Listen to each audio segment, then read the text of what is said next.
നമസ്കാരം. മലയാളി വാർത്തയ്ക്ക് സ്വാഗതം. ഇരിങ്ങാലക്കുടയിലെ ഫസീലയുടെ ആത്മഹത്യ ശരിക്കും നമ്മുടെയൊക്കെ മനസ്സിലെ ഒരു നൊമ്പരമായി മാറുകയാണ്. കാരണം ഒരു 23 വയസ്സുകാരിയാണ്, കൂടാതെ ഗർഭിണിയായിരുന്നു, ഒരു കുഞ്ഞുമുണ്ട്. അപ്പോൾ അത്തരത്തിൽ നിൽക്കുന്ന ഒരു സ്റ്റേജിൽ ഇത്തരത്തിൽ ഫസീല എന്ന് പറയുന്ന പെൺകുട്ടി ജീവൻ ഒടുക്കിയത് വളരെയധികം നമ്മളെയൊക്കെ വേദനിപ്പിക്കുകയാണ്. ഇതിന് പിന്നാലെ വിരമിക്കൊണ്ട് അദ്ദേഹത്തിന്റെ ക്ഷമിക്കണം ഇതിന്റെ പിന്നാലെ വിരമിക്കൊണ്ട് ആ പെൺകുട്ടിയുടെ പിതാവ് വന്ന് മാധ്യമങ്ങൾക്ക് മുന്നിൽ കുറച്ച് വെളിപ്പെടുത്തൽ നടത്തിയിരുന്നു. അതായത് താങ്കൾ താമസിക്കുന്നത് വാടക വീട്ടിലാണ്, പക്ഷെ എങ്കിൽ പോലും ഒരു കുറവും മകൾക്ക് ഉണ്ടാകരുതെന്ന് കരുതി വീട്ടിലേക്ക് ഉപ്പ് തൊട്ട് കർപ്പൂരം വരെയുള്ള സാധനങ്ങളൊക്കെ വാങ്ങി നൽകുമായിരുന്നു.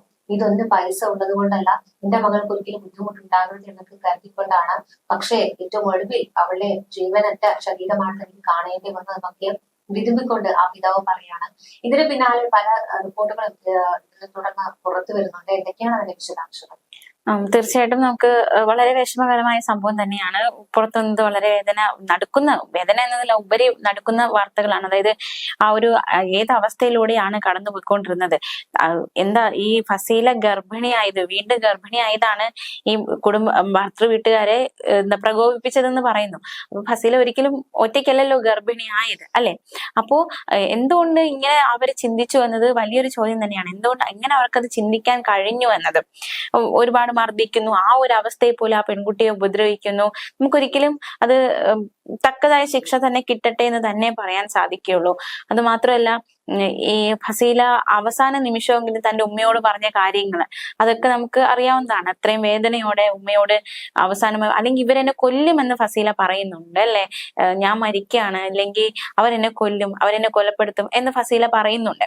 അപ്പൊ അങ്ങനത്തെ ഒരു അതെ, നൗഫലിന്റെ കഴുത്തിൽ ഞാൻ പിടിച്ചു എന്നൊക്കെയാണ് പറയുന്നത്. അവരെന്നെ കൊല്ലും, ഉമ്മ ഞാൻ മരിക്കാൻ പോവാണ് എന്നൊക്കെയാണ് വളരെ വികാര നിർഭരമായിട്ട് പറയുന്നത്. അതിന്റെ കൂട്ടത്തിൽ ഒരു കാര്യം കൂടെ പറഞ്ഞിരുന്നു, ഞാൻ മരിക്കുമ്പോൾ എന്നെ പോസ്റ്റ്മോർട്ടം ചെയ്യരുത് എന്ന് പറഞ്ഞുകൊണ്ട് ഒരു സന്തോഷം അയക്കുന്നുണ്ട്. പക്ഷെ ഇപ്പോഴും എനിക്കത് മനസ്സിലായിട്ടില്ല, എന്തിനായിരിക്കും ഇത്തരത്തില് പോസ്റ്റ്മോർട്ടം ചെയ്യരുതെന്ന് ആ പെൺകുട്ടി ആവശ്യപ്പെടുന്നത്. കാരണം ഇനി അത് ഗർഭിണിയായിരുന്നത് കൊണ്ട് പറഞ്ഞതാണോ എന്നൊന്നും അറിയില്ല. കൃത്യമായ ഒരു തെളിവ് അത് പുറത്തു വന്നേ പറ്റുകയുള്ളൂ.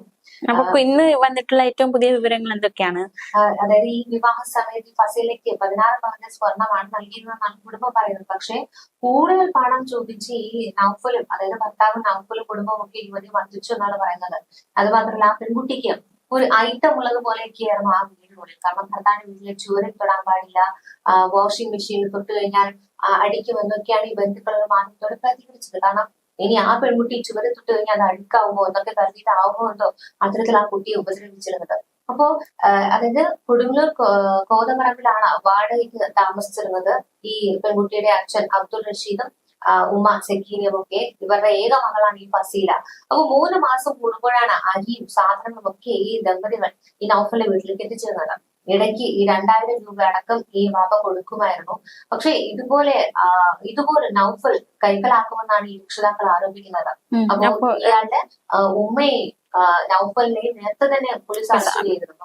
കാരണം അത്രയും ക്രൂരതയാണ് ചെയ്തുകൊണ്ട്. ഇപ്പോ വാഷിംഗ് മെഷീനിൽ തൊടാൻ അനുവദിക്കില്ല എന്ന് പറഞ്ഞാൽ അത് വാഷിംഗ് മെഷീൻ ഉപയോഗിക്കുന്നത് തുണി അലക്കാനാണല്ലോ. അപ്പൊ അതിനൊന്നും സമ്മതിക്കുക പോലും ചെയ്യില്ലായിരുന്നു, അത്രയും കഷ്ടപ്പെടുത്തിയിരുന്നു.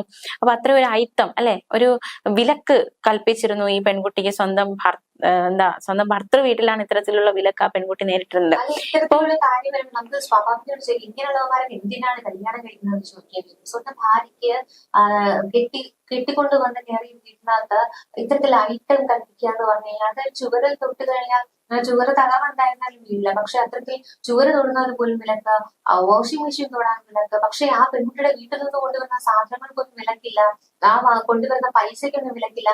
അതൊക്കെ വാങ്ങി ഉപയോഗിക്കാനൊക്കെ നന്നായിട്ട് അറിയാമായിരുന്നു അമ്മയ്ക്കും ഒക്കെ. ഇതിപ്പോ ഒരു ഒറ്റപ്പെട്ട സംഭവം അല്ല, പല വീടുകളിൽ ഇങ്ങനെയല്ല. ഇത്രയും പെൺകുട്ടികൾ ഞെരുങ്ങുന്നുണ്ട്, എത്രയും പെൺകുട്ടികൾ ഈ ഭയാനകമായ അവസ്ഥയിലൂടെ കടന്നു പോകുന്നുണ്ട്. ഇന്ന് തന്നെ കണ്ണൂരിൽ ഒരു പെൺകുട്ടിയെ ഭർത്തൃ വീട്ടില് മരിച്ച നിലയിൽ കണ്ടെത്തിയിരിക്കുകയാണ്. അങ്ങനെ ഓരോ ദിവസവും ഒരു കല്യാണം എന്ന് പറഞ്ഞൊരു പെൺകുട്ടിയെ സംബന്ധിച്ചത് എന്താണ്, അവർക്ക് ഒരു സ്വപ്നമാണ്. ഞാൻ ഇപ്പൊ പെൺകുട്ടി എന്ന് പറയുമ്പോൾ ആൺകുട്ടികളും, ഞാൻ ഒരിക്കലും ആണുങ്ങളും അനുഭവിക്കുന്നുണ്ട്, ഇല്ലാന്ന് പറയുന്നില്ല. എങ്കിൽ പോലും കൂടുതലും സ്ത്രീകൾ തന്നെയാണ് കല്യാണം കഴിഞ്ഞ് പോകുമ്പോൾ ഭർത്തൃ വീട്ടിൽ ഒരുപാട് പീഡനങ്ങൾ നേരിടുന്നത്. അതിന്റെ എത്ര ഉദാഹരണം, അക്കമിട്ട് നിരത്താൻ ഒരുപാട് ഉദാഹരണങ്ങൾ ഉള്ളത് കൊണ്ടാണ് അത് പറയുന്നത്. അപ്പോ അവർ ആ 4 ചുമരുകൾക്കുള്ളിൽ അനുഭവിക്കുന്നത് ഒട്ടും പറ്റുന്നില്ല. അല്ലെങ്കിൽ നമുക്ക് ചിലപ്പോൾ തോന്നും അത് കളഞ്ഞിട്ട് വന്നൂടെ, അല്ലെങ്കിൽ അത് അവിടെ നിന്ന് രക്ഷപ്പെട്ടു വന്നൂടെ എന്ന് നമുക്ക് പറയാൻ തോന്നും. പക്ഷെ ചില ബന്ധങ്ങളിൽ നിന്നും അങ്ങനെ പെട്ടെന്ന് വരിക പ്രയാസകരമായിരിക്കും, അല്ലെ? അത് അത്ര ഈസി ആയിരിക്കൂല. നമുക്ക് കളഞ്ഞിട്ട് പോകാന്ന് തോന്നിയാലും ചില ബന്ധങ്ങളിൽ നിന്നും രക്ഷപ്പെടുക എന്നത് വലിയ പ്രയാസകരമായ കാര്യം തന്നെയായിരിക്കും. അപ്പോ ഒരിക്കലും നമ്മള് വിവാഹം എന്ന് പറയുമ്പോൾ അത് ഒരിക്കലും നമുക്കൊരു നമ്മളെല്ലാ കാര്യങ്ങളും നോക്കാനും നമ്മുടെ ചൊൽപ്പടിക്ക് നിൽക്കാൻ ഒരു അടിമയെ കിട്ടുന്ന സമ്പ്രദായം അല്ല കല്യാണം. അതൊക്കെ പ്രാകൃത കാലങ്ങളിൽ ചിന്തിച്ചിരുന്ന ആ ചിന്തയ്ക്ക് എത്രയൊക്കെ മോഡേൺ ആയി, എത്രയൊക്കെ ടെക്നോളജി വന്നു എന്ന് പറഞ്ഞാലും ഈ വിവാഹത്തിന്റെ കാര്യം വരുമ്പോൾ ഭാര്യയോടുള്ള അല്ലെങ്കിൽ സ്വന്തം ജീവിത പങ്കാളിയോടുള്ള ഒരു മനോഭാവത്തില് പലർക്കും ഒരു മാറ്റം വന്നിട്ടില്ല. കെട്ടുന്ന പെണ്ണ് എനിക്ക് അടിക്കാനുള്ളവളാണ്, എനിക്ക് ഉപദ്രവിക്കാനുള്ളവളാണ്, എന്റെ ചൊൽപ്പടിക്ക് നിൽക്കേണ്ടവളാണ്, എന്റെ എല്ലാ കാര്യങ്ങളും നോക്കേണ്ടവളാണ്, അവൾ എന്റെ അടിമയാണ്, അങ്ങനെ ചിന്തിക്കുന്ന എത്രയോ പേരും. ഇപ്പൊ സമീപത്തുണ്ടായ ഒരുപാട് സംഭവങ്ങൾ ആ ഭർത്താക്കന്മാരെ എടുത്തു നോക്കുമ്പോൾ ഏറ്റവും ഉദാഹരണം അതുല്യയുടെ ഭർത്താവ് സതീഷ് പറഞ്ഞത് എന്താണ്?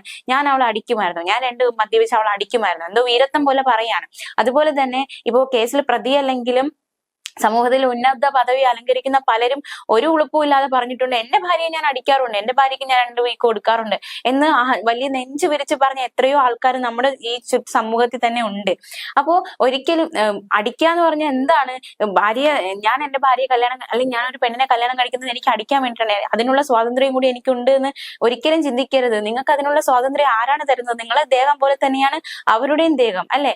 ഒരാണിന്റെ അടിമയല്ല പെണ്ണ്, ഒരാണിന്റെയും കീഴി കിടക്കേണ്ടവളല്ല പെണ്ണ്. പണ്ടത്തെ കാലത്ത് അങ്ങനെ ആയിരുന്നിരിക്കാം, പക്ഷെ ഇന്ന് കാലം ഒരുപാട് മാറിയിട്ടുണ്ട്. പലരും ഒരുപാട് മുന്നോട്ട് വന്നിരിക്കുന്ന സാഹചര്യത്തിലാണ്. പക്ഷെ ഇങ്ങനത്തെ ഓരോ വാർത്തകൾ ഒരു പെൺകുട്ടി മരിച്ചു കഴിയുമ്പോൾ മാത്രമാണ് നമ്മൾ അറിയുന്നത്.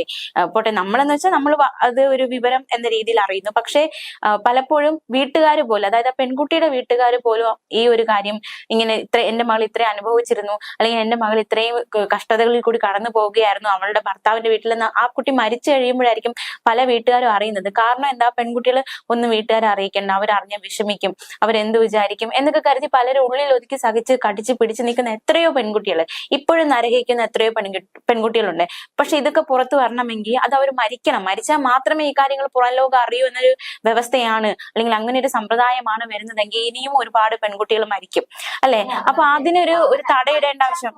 മരിച്ചാൽ പോലും അവരെ വെറുതെ വിടാത്ത കുറച്ച് ഭർത്താക്കന്മാരുണ്ട്. കാരണം ഇക്കഴിഞ്ഞ ഏപ്രിൽ 28-ന് ജീവനൊടുക്കിയ സ്നേഹ, അതായത് ഭർത്തൃപീഡനത്തെ തുടർന്ന് ജീവനൊടുക്കിയ സ്നേഹയുടെ ഭർത്താവ് ജനീഷ് കഴിഞ്ഞ ദിവസങ്ങളാണ് സോഷ്യൽ മീഡിയയിലൂടെ ആ ആത്മഹത്യ ചെയ്ത സ്വന്തം ഭാര്യയെ വീണ്ടും അപകീർത്തിപ്പെടുന്ന രീതിയിൽ പോസ്റ്റുകളൊക്കെ പങ്കുവച്ചത്. അയാൾ പറയുന്നത്, തൊലി കുറച്ച് വെളുത്താൽ അവൾ മാലാഖിയാണ്, സമൂഹം അങ്ങനെയാ, ഉള്ളിലെ കറുപ്പ് ആരും കാണില്ല, അച്ഛൻ അമ്മ അന്നം ഇതൊന്നും അറിയത്തോളം ഒരു അമ്മയെ ജീവിക്കുന്നത് ദൈവത്തിന് പോലും ഇഷ്ടമില്ല, അങ്ങനെയുള്ളവർ ഒരു മുഴം കലകളിൽ തൂങ്ങിയാടി ചരിത്രം വീണു, സുഖമുള്ള ജീവിതം കിട്ടുമ്പോൾ അവിടെ കുടിക്കരുത്, ഇതൊക്കെ പഠിപ്പിക്കേണ്ടതാണ് അമ്മമാർ.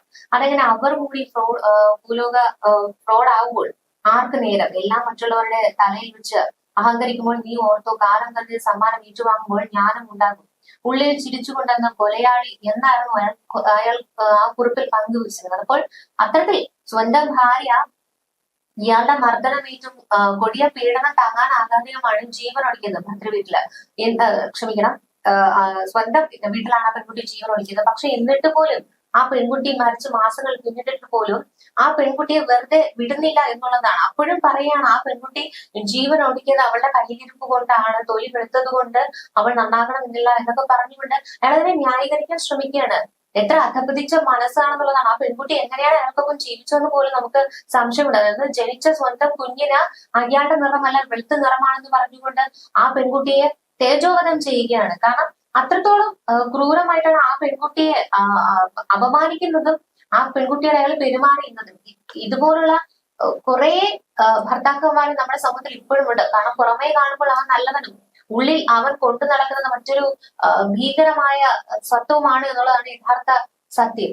പക്ഷെ നമ്മൾ ഇത് പറയുമ്പോൾ പോലും എപ്പോഴും നമ്മൾ ആൺവർഗത്തെ മാത്രം ഇങ്ങനെ കുറ്റപ്പെടുത്തുന്നില്ല. കുടുംബജീവിതമാണ് രണ്ട് പല ഭാഗത്തും. പല കേസുകളിലും ഭാര്യയുടെ ഭാഗത്തു നിന്നും ഭാര്യമാര് ചതിക്കുന്ന ഭാര്യമാരുമുണ്ട്, വഞ്ചിക്കുന്ന ഭാര്യമാരുമുണ്ട്, അഹങ്കാരം കാണിക്കുന്ന ഭാര്യമാരുമുണ്ട്. അതും ഒരു വസ്തുത തന്നെയാണ്. അതൊരിക്കലും നമ്മൾ നിരാകരിക്കുന്നില്ല. പക്ഷെ ഭാര്യ ചതിച്ചു അല്ലെങ്കിൽ ഭാര്യ ഉപദ്രവിച്ചു എന്ന് പറഞ്ഞ് ആത്മഹത്യ ചെയ്യുന്ന പുരുഷന്മാര് വിരളമാണ്. ഇത് ഏറ്റവും കൂടുതലും സ്ത്രീകളാണ് ഭർത്താവിന്റെ പീഡനം കാരണം, ഭർത്തൃ വീട്ടുകാരുടെ പീഡനം കാരണം ഇത്തരത്തിൽ മരിച്ചുകൊണ്ടിരിക്കുന്നത്. അപ്പോ തീർച്ചയായിട്ടും ആ ഒരു വ്യവസ്ഥിതിക്ക് ഒരു മാറ്റം വരേണ്ടതായിട്ടുണ്ട്. മാത്രമല്ല ഇതൊക്കെ കാണുമ്പോൾ കല്യാണം കഴിച്ചില്ലെങ്കിലും കുഴപ്പമില്ല, സമാധാനമായിട്ട് ജീവിച്ചാൽ മതി എന്ന് ചിന്തിക്കുന്ന രീതിയിലേക്ക് വരും തലമുറ മാറാനുള്ള സാധ്യതയുണ്ട്. കാരണം വരുന്ന പിള്ളേരെല്ലാം കേൾക്കുന്നത് വിവാഹം, അതുവരെ അടിച്ചു പൊളിച്ച് ജീവിച്ച രണ്ടുപേര് വിവാഹം കഴിഞ്ഞ ശേഷം പ്രശ്നങ്ങൾ ഉണ്ടാവുന്നു, വിവാഹം കഴിഞ്ഞ ശേഷം മരിക്കുന്നു, വിവാഹം കഴിഞ്ഞ ശേഷം കുടുംബത്തിലെ പ്രശ്നങ്ങൾ കാരണം ആത്മഹത്യ ചെയ്യുന്നു. അപ്പോൾ വരുന്ന തലമുറകൾ അത് ഇപ്പോ ഇങ്ങനത്തെ വാർത്തകളുടെ കമന്റുകളൊക്കെ നോക്കിയാൽ തന്നെ എല്ലാവരും വിവാഹത്തിനെതിരെ സംസാരിക്കുന്നതാണ് കാണാൻ സാധിക്കുന്നത്.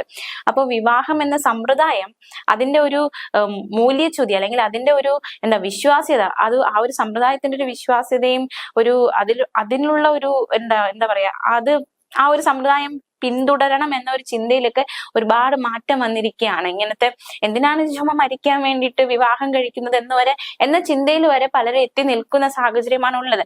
അപ്പൊ ആരും ഇനി ഇങ്ങനെ ഉണ്ടാകല്ലേ എന്ന് നമ്മൾ എത്രത്തോളം പറഞ്ഞ് ആഗ്രഹിച്ചാലും വീണ്ടും വീണ്ടും ഓരോ സംഭവങ്ങൾ ഇങ്ങനെ ഉണ്ടായിക്കൊണ്ടിരിക്കുകയാണ്. ഈ ഫസീലയുടെ കേസ് ഞാൻ നിരന്തരം ഈ വീട്ടിൽ ഇത്തരത്തിലുള്ള പീഡനങ്ങൾ ഏറ്റിരുന്നു എന്ന് വീട്ടിൽ അറിയിച്ചിരുന്നെങ്കിൽ അവർ ഗൗരവത്തിലെടുത്തില്ല എന്നൊക്കെയാണ് ഇവരുടെ ബന്ധുക്കൾ ആരോപിക്കുന്നത്. കാരണം കുടുംബങ്ങൾ തമ്മിൽ അകന്നു പോകരുതെന്ന് കരുതി എല്ലാം മറ്റും പൊരുത്തപ്പെടുകയായിരുന്നു.